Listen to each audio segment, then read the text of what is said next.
दोस्तों नमस्कार। स्वागत है आपका अपने Facebook page CM Jha academy the learning page पर और आप अपने YouTube channel CM Jha academy the learning channel पर। दोस्तों आज 1 जुलाई है, आषाढ़ मास के शुक्ल पक्ष की एकादशी की तिथि है और आज हम लोग देवशयनी एकादशी के रूप में मनाते हैं। बहुत ही महत्व है शास्त्रों में, पुराणों में इस देवशयनी एकादशी का। तो आइए हम लोग जानते हैं कि देवशयनी एकादशी का क्या महत्व है और क्यों मनाते हैं। पौराणिक कथाओं के अनुसार आज के दिन का क्या महत्व है। आपको जैसा कि पता ही है कि देवशयनी एकादशी में भगवान विष्णु आज से 4 महीने के लिए क्षीर सागर में यानी पाताल लोक में सोने चले जाते हैं और इस कारण से अभी से लेकर अगले 4 महीने तक पूरे समय को अशुभ माना जाता है और इन अशुभ समय में कोई भी शादी विवाह लगन के शुभ कर्म जो है नहीं किया जाता है और ना ही मनाया जाता है। फिर कार्तिक मास में शुक्ल पक्ष की एकादशी यानी जिसे हम लोग देव उठौनी एकादशी बोलते हैं, उस एकादशी में भगवान जागृत अवस्था में आते हैं और उसके बाद से पृथ्वी लोक पे सारे शुभ कार्य आरंभ हो जाते हैं। पौराणिक कथा के अनुसार एक बार युधिष्ठिर ने भगवान श्री कृष्ण से पूछते हैं कि हे मधुसूदन, कृपया करके बताइए कि आषाढ़ शुक्ल पक्ष की एकादशी को किस नाम से जानते हैं, इनकी व्रत विधि क्या है और इनमें किस देवता की पूजा की जाती है। भगवान श्री कृष्ण ने मुस्कुराते हुए उन्हें कहा, युधिष्ठिर, मैं तुम्हें वही प्रसंग सुनाता हूँ जो नारद जी के पूछने पर ब्रह्मा जी ने नारद जी को बताया था।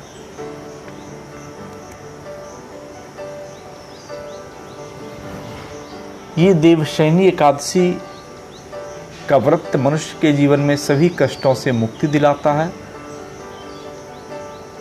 और देवशयनी एकादशी में भगवान विष्णु की पूजा प्रार्थना की जाती है। देवशयनी एकादशी की कथा में है कि सूर्यवंश में माधांता नाम का एक चक्रवर्ती राजा हुआ करता था। वह राजा बहुत ही ज़्यादा प्रतापी और सत्यवादी था।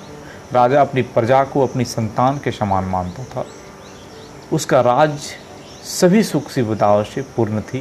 पूरे राज्य में धन और धान्य की कोई कमी नहीं रहती थी। उनके राज्य में कभी भी अकाल नहीं पड़ता था। लेकिन एक समय ऐसा भी आया जब उसके राज्य में 3 सालों तक अकाल पड़ा।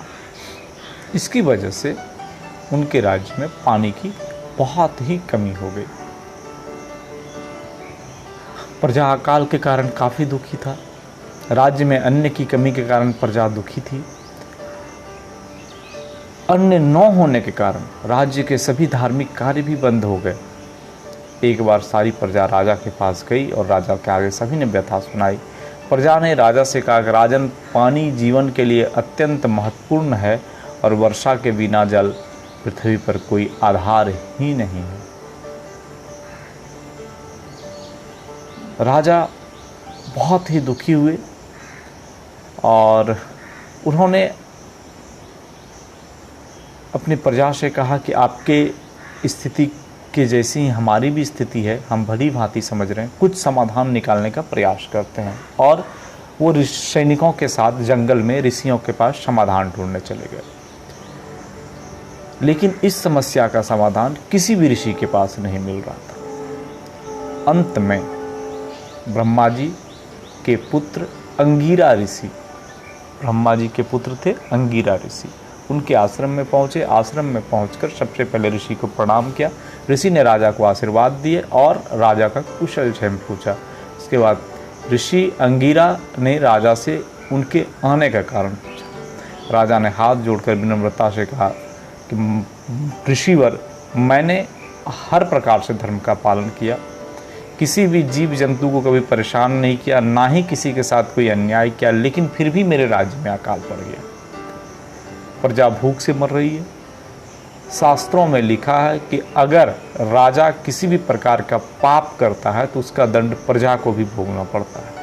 तो मैंने तो कोई पाप मेरी नज़र में नहीं किया है, अपने राज्य को सदैव धर्म के अनुसार चलाता हूँ, फिर भी मेरे राज्य में अकाल पड़ा, जिसका कारण जानने के लिए मैं आपकी शरण में आया। कृपया करके मेरा मार्गदर्शन कीजिए और मुझे इस संकट से निकलने का कोई उपाय भी बताइए। राजा की बात सुनकर ऋषि बोले कि राजा, सतयुग में सभी युगों से उत्तम माना गया है।